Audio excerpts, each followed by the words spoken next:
everybody, and welcome to another episode of the Trusted Trustee podcast. And as usual, I'm joined by my co-host of these podcasts, Tracey Besses from the Southern Highlands. How are you, Tracey? As usual, it is great to see you. Thank you so much, Darin, and I'm doing very well today. Thank you very much. That's great. And this podcast is brought to you by Super Fund Property Valuations.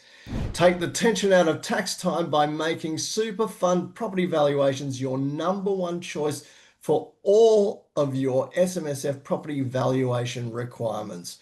Order a report today by filling in your details online at superfundpropertyvaluations.com.au and let Super Fund Property Valuations take care of the hard work.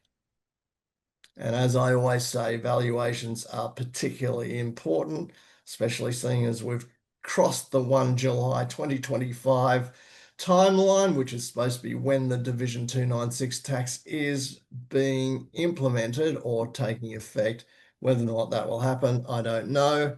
But I do realise that Parliament has just gone back yesterday. So who knows what priority that will get and how that will play out. But property valuation is very important. Now, speaking of valuations, today we're going to talk about an asset class which fluctuates probably in its valuations or has a history of doing that. And of course, I'm talking about electronic assets and in particular cryptocurrencies.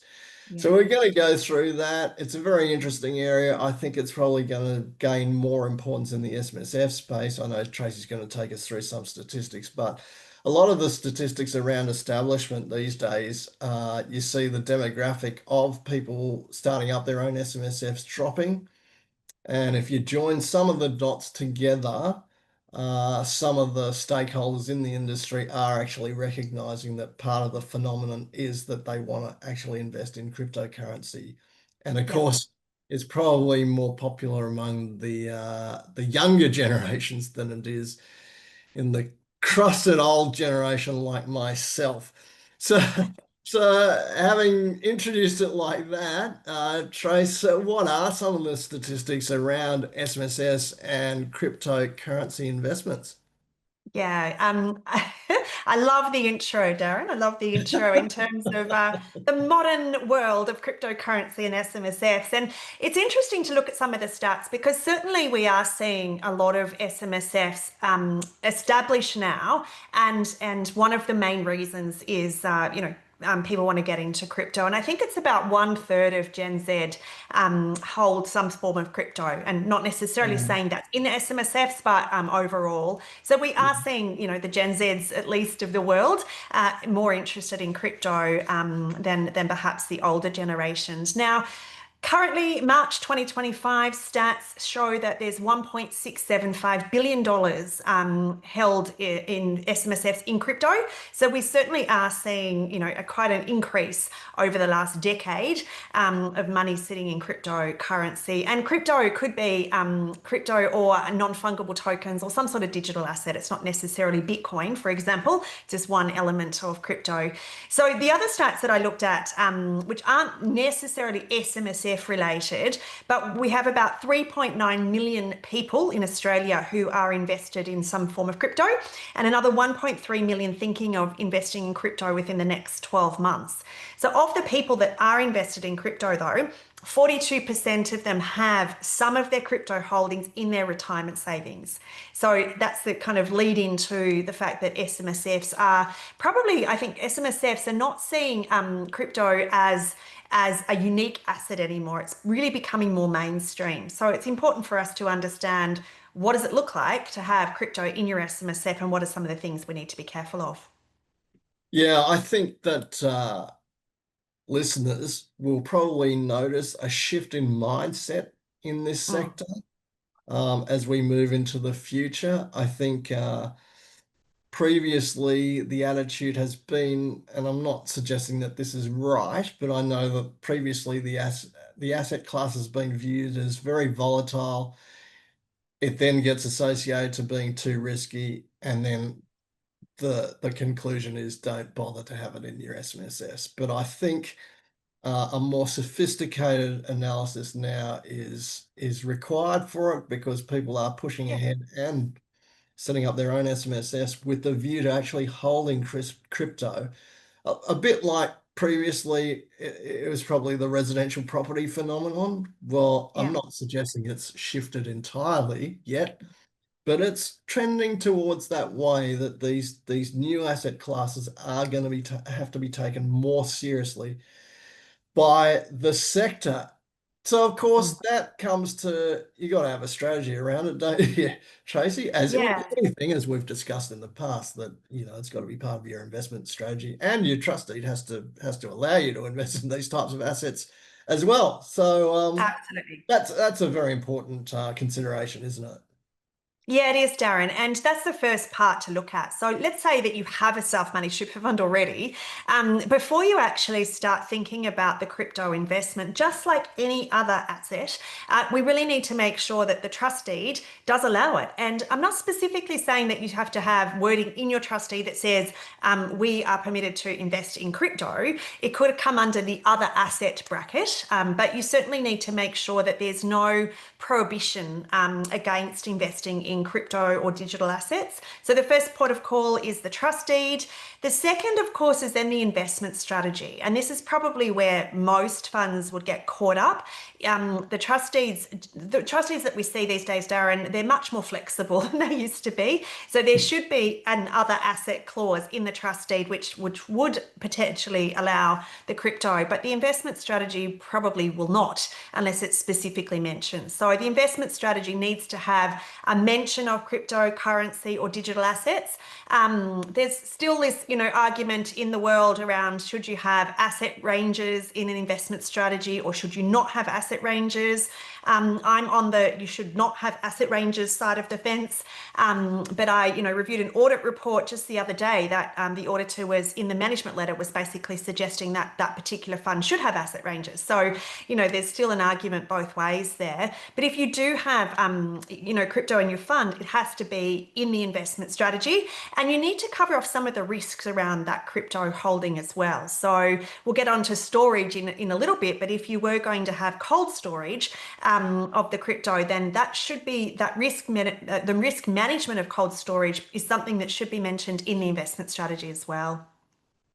Yeah, I would, to your point around percentages, I would actually say that if you're going to include asset classes like crypto, and while at the moment its value is going sky high, traditionally it has been very volatile. And even if it Mm. is continuing to climb, which obviously if you're holding it, you want that to happen.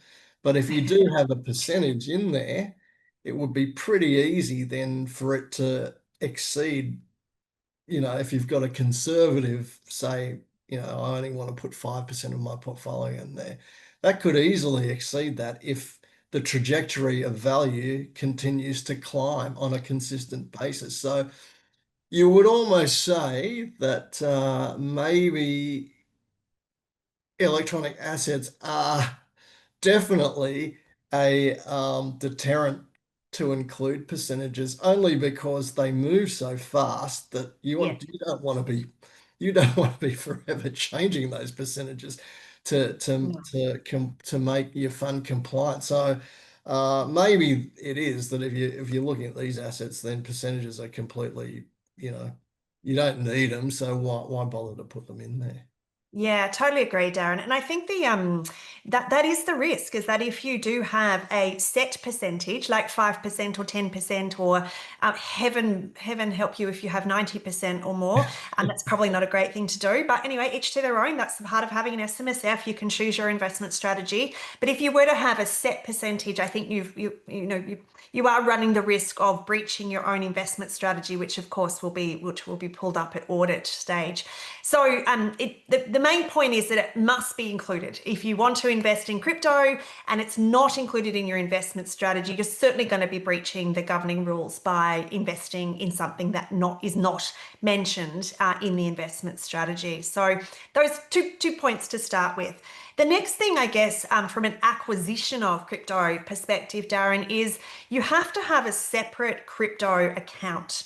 Now, what does that mean? I'm not talking about a separate bank account, but on the platform or the exchange that you're going to invest the crypto through or via, you have to have a separate SMSF account for that purpose. So I couldn't go onto one of the exchanges or the platforms, open up my Tracey Bester's crypto account and buy crypto for my super fund in that account. That would be another breach of the SIS regs around maintaining separate assets. Yeah, and that's always been a bit of a contentious one because we've progressed a little bit down the path of crypto now. It's not something that's completely brand new and people don't understand what's going on, whatever. But right at the start, that was actually one of the contentious issues is, well, how do I hold this asset within a fund? Mm. And in the early days, it was basically, well, probably the best way to do it is via an ETF Mhm.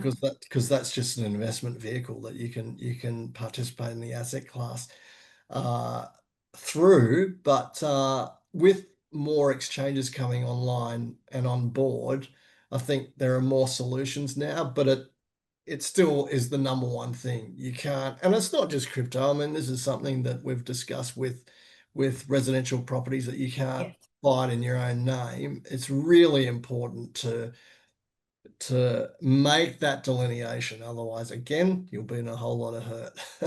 Yeah, absolutely. And it's funny when we talk about the good old days with crypto, right? So we're not talking back in the 1990s. We're talking literally in the last decade. So it's a bit scary, really. But certainly in the good old days, the exchanges and the platforms weren't geared up to have the structuring requirements that we have for our self-managed super funds. So it wasn't as though you could say it's the ABC Trustee Proprietary Limited on behalf of, or as trustee for ABC Superannuation Fund. And some of the exchanges originally you could only have an individual name. So that was Yeah. obviously a Yeah. problem if you could only have an individual name, but yet you had a corporate trustee. The platforms have come a long way since then. So if you have got a holding that is old, i.e. 10 years, then basically you may have that original structure. But I suspect that your auditor will have perhaps mentioned it once or twice since then, and they would be requesting that you transfer that holding into the correct name, just like they would do with any other investment account. So we just Yeah, need to be and careful of that. yeah, and that goes to the whole argument of proof of ownership and that Yeah, that sort of concept as well, doesn't it, Trace? And absolutely. the purchase of the assets and all those wonderful concepts too. Yeah, absolutely, Darin. So, when we're acquiring an asset from the super fund, we have to be able to prove that it is a super fund asset. Yeah. Otherwise, it could be illegal early access to super. If we've gone ahead and we've pulled money from the SMSF account to buy crypto, it's in our name, then we've got to prove to the auditor and the administrator that it is actually a super fund asset. And there's going to be a few questions asked if that's the case, if we've taken money out of the SMSF bank account for that purchase. Like, why did you do it in your own name when, there's plenty of platforms and exchanges available to be able to do this in the SMSF name. Now, when we're setting up a crypto account, if you like, in terms of with the platform or the exchange, every exchange is going to have its own little step of processes and procedures that you have to follow. So I know there are some exchanges that won't allow you to establish the SMSF crypto account if you have regulation details removed, for example.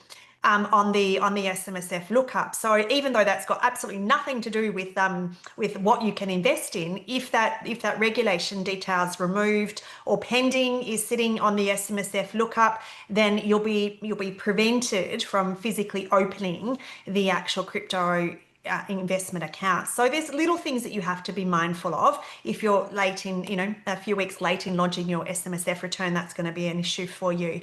So that's the first thing. I guess the second thing in terms of ownership is that we want to see that paper trail of where the money comes from.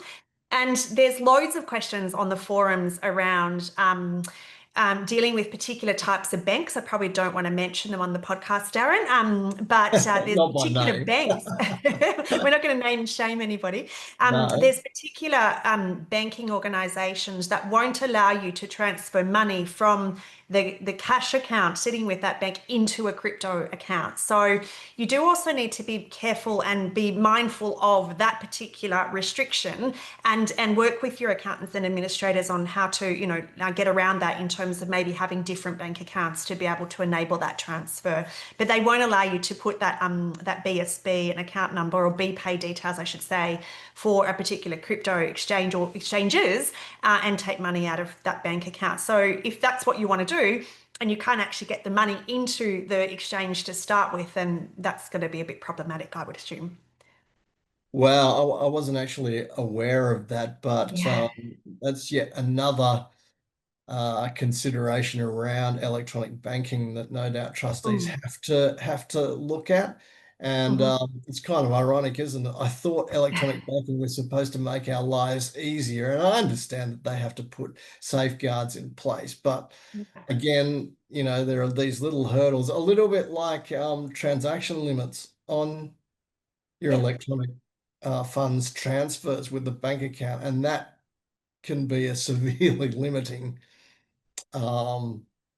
hurdle to jump over, particularly if you're talking about contributions. We're not talking about contributions, but it's the same principle. Yeah.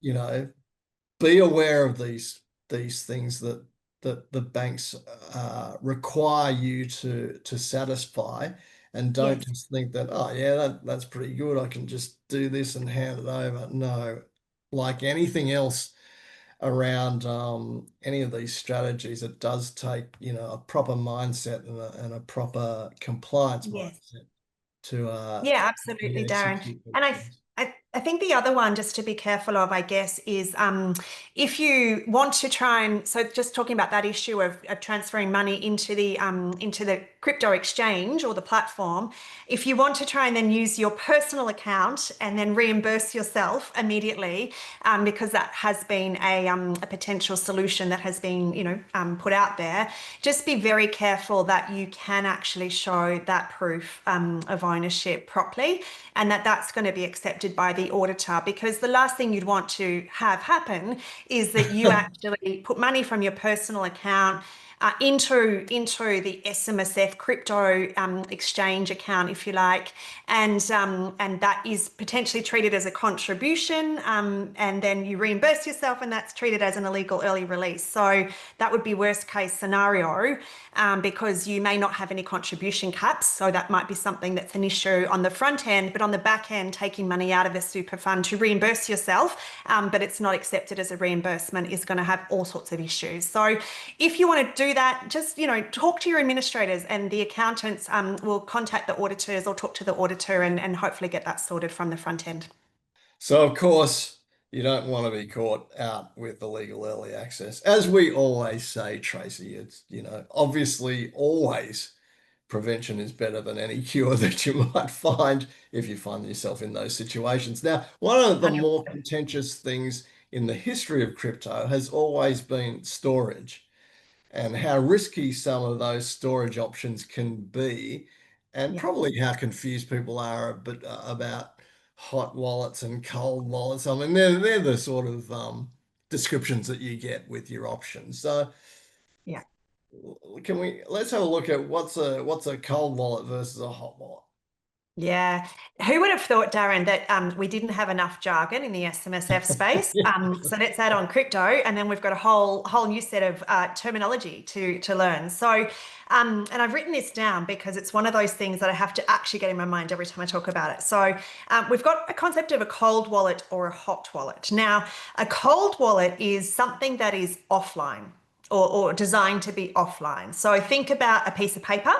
That could be a cold wallet, or some sort of kind of USB stick or drive that you store your information. So the crucial part about the cold wallet is that it's not accessible online.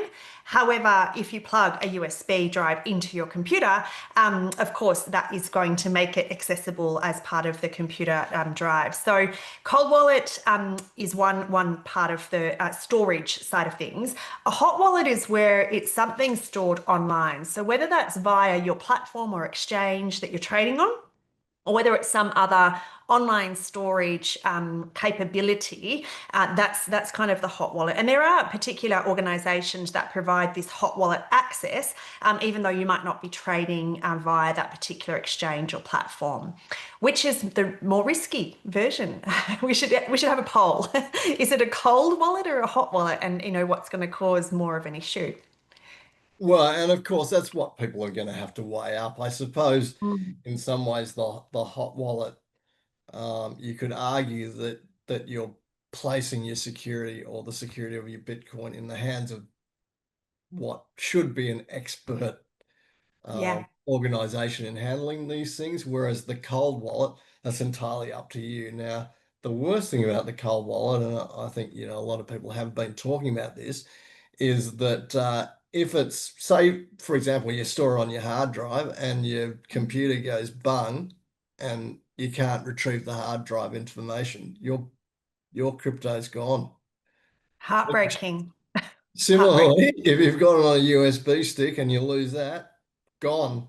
There's Yeah, no recovery mechanism for that, which probably in the scheme of things makes the cold wallet more risky.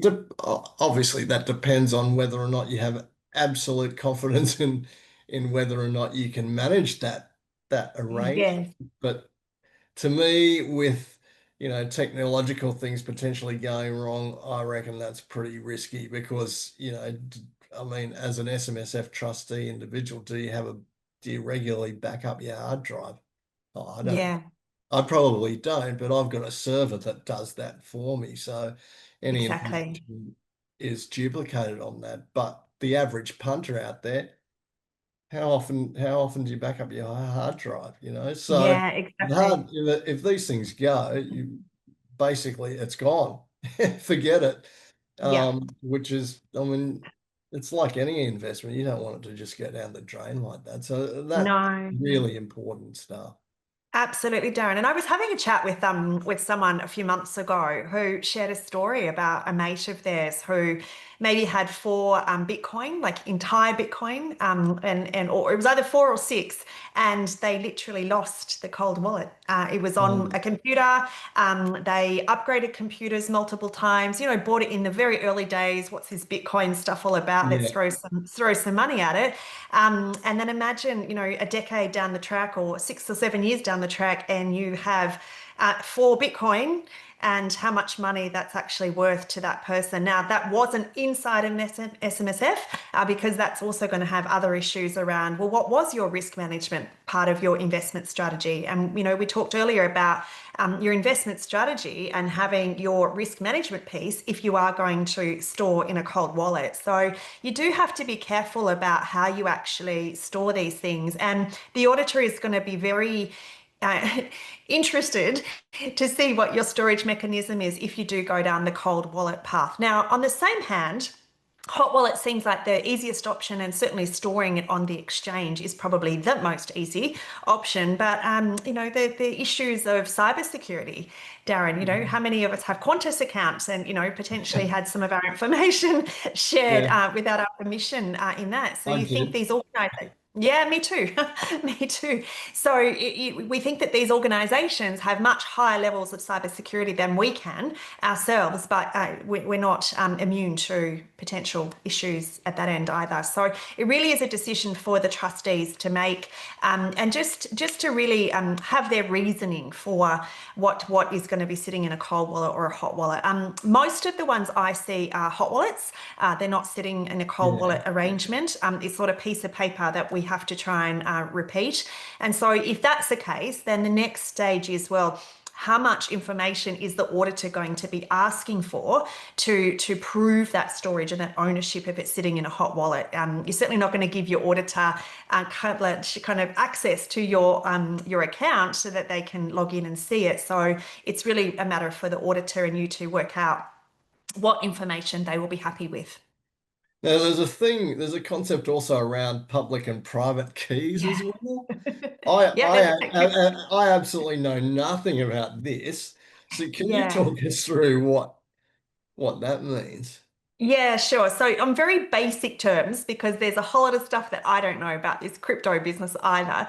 But in basic terms, you've got the public key and a private key. So if you think about the public key as like your bank account details, your BSB and account number, that's your public key. And then your private key is your password to access that public key. So you certainly wouldn't be wanting to share your private key with anybody, even an auditor. I wouldn't be disclosing that information to anybody, even you, Darin. I like you a lot, but I'm probably not going to give you my Right? private key. I'm disappointed about that.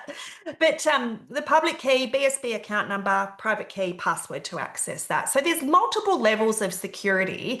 The problem, I guess, is when one of them gets lost. How do you reset it? How do you access it? Because we know it's not kind of like ringing up the local bank and saying, oh, I'm sorry, I need to reset my password or I've lost access to, what's my BSB and account number again? That information is designed not to be in the public Hmm. domain. So we need to be mindful of those issues. Yeah, absolutely. Now, we're getting near the end of the podcast. Probably one last issue that we need to discuss is the taxation measures applied to cryptocurrency because there has been a fair bit of confusion as to how these assets should be treated from an income perspective or, capital gain Yeah. perspective. But the ATO and I have done a lot of work in the background and they've come up with a little bit more clarity around this recently, haven't they, Trace? They have, Darin. And I just want to share a story with you from probably, I reckon it was maybe 2013, maybe 2014. I had a client who, not in the super fund, but they had invested in Bitcoin. And they were very excited to tell me that at that point in time, their Bitcoin was worth about $450,000. So you can Wow. imagine what that would be worth today, like, huge amounts of money. And he wanted to sell the Bitcoin or cash in the Bitcoin was his terminology to buy a house to buy property. And he was most upset with us when we told him that there is a capital gains tax event on the sale of that Bitcoin that he had paid very little money for. I can't remember how much the cost base was or how much he'd actually paid for it to start with. So the crux of that is, unfortunately, even though it's called Bitcoin or cryptocurrency, it's not currency. And so the government have been very clear and the ATO very clear on the fact that it's not currency. It is actually an asset and it's a capital asset. So on the sale of that asset or the cashing in of that particular asset, there is going to be a capital gains tax event. So you're looking at whatever you cash in for, whatever the sale is for, whatever you bought it for. Difference is going to be a taxable capital gain. And then you're looking at your discounts in the super fund, 1/3 discount if you've held it for more than 12 months, and then paying the capital gain at 15% maximum tax rate sitting in the super fund. So for all of those kind of, you kind of see coffee shops saying pay in Bitcoin, or you see all of these services, accounting services. There are a number of accounting firms, I don't want to say loads, but a number of accounting firms that were happy to accept Bitcoin for their services. It's really a painful experience from the accounting perspective to have to do lots of transactions of crypto disposals for small amounts of money because there is a capital gain event every single time. Well, I suppose people should approach it like, would you be prepared to sell small bundles of shares, like liquidate small bundles of shares in order to generate the cash to go and pay for a service or whatever you do? I mean, Yeah. the workings of the asset like that are probably no different to any other asset class, even though obviously people view electronic assets as slightly different in nature. Yes. The tax treatment or whatever is not. I mean, that any gains and whatever are going to be treated the same. And of course, the tax office is gonna go for the optimal taxation outcome for themselves. Not really the tax office, but the government will be. Well, have you ever heard of them reducing government revenue through tax, or do they increase it? Well, I would say that I don't think I've ever experienced the former and always the latter, as we can see with the Division 296 tax. But that's don't get me started on that. But there No. was one other thing that you wanted to discuss about crypto as well, wasn't there? Yeah, just I guess just having an understanding, Darin, of what the auditor might be looking for and what evidence they're looking for. So ASF audits have very, generously produced a fact sheet around this, and I know lots of other audit firms have got the same. But in terms of what we're actually looking for, with the cold and hot wallets, what they're looking for is the wallet address ID. So they're going to want to see something to have that ownership proof. So you can't just screen grab.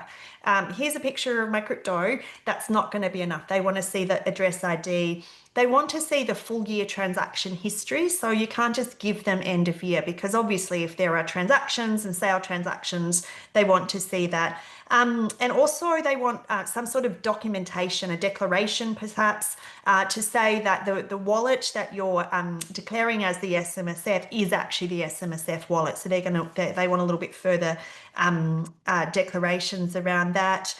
There might be other declarations required depending on the type of crypto held.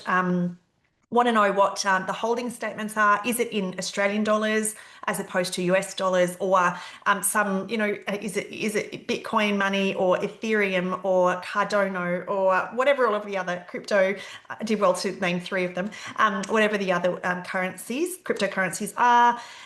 When we buy and sell, we need to have some transaction, just like you would have a settlement statement or a buy note or a sell note if you were selling and buying shares, something along those lines to be able to show that you've bought and sold. And I guess it just then comes down to, well, what's in the compliance checklist? What are the potential ramifications of breaching the SIS Act and the SIS regs? And there's probably about 8 or 9 areas in which you can actually breach if you get this wrong. So the closing message I guess I want to leave with our podcast viewers and listeners, Darin, is that crypto is quite mainstream now. It's nothing to be scared of in terms of an SMSF investment, but you just need to make sure that you understand some of the idiosyncrasies that are sitting with crypto that are not with other, more traditional assets.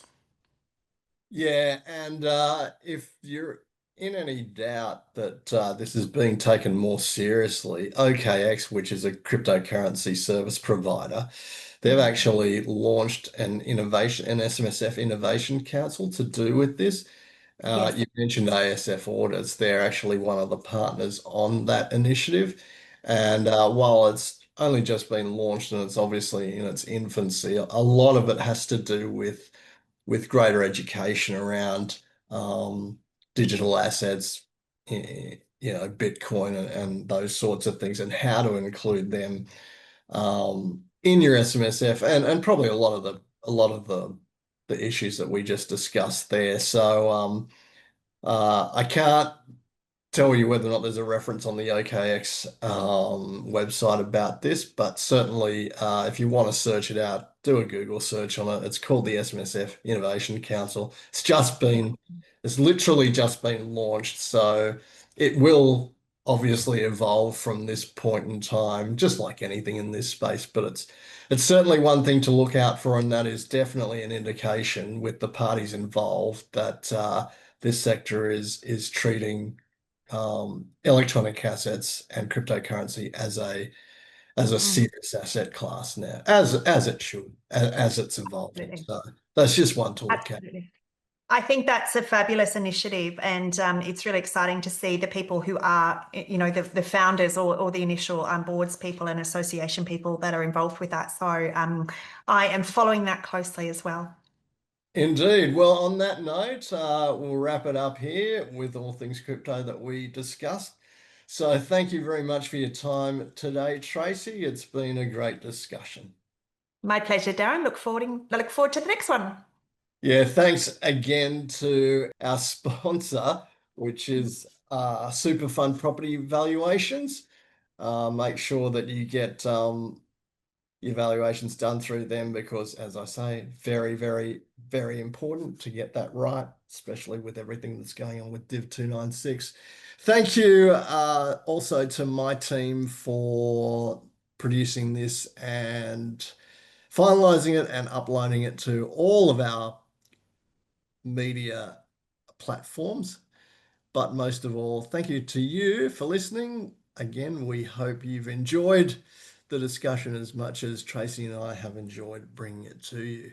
So, on that note, We look forward to having your company again for the next Trusted Trustee podcast. And until then, travel safely and we'll see you next time. Bye for now.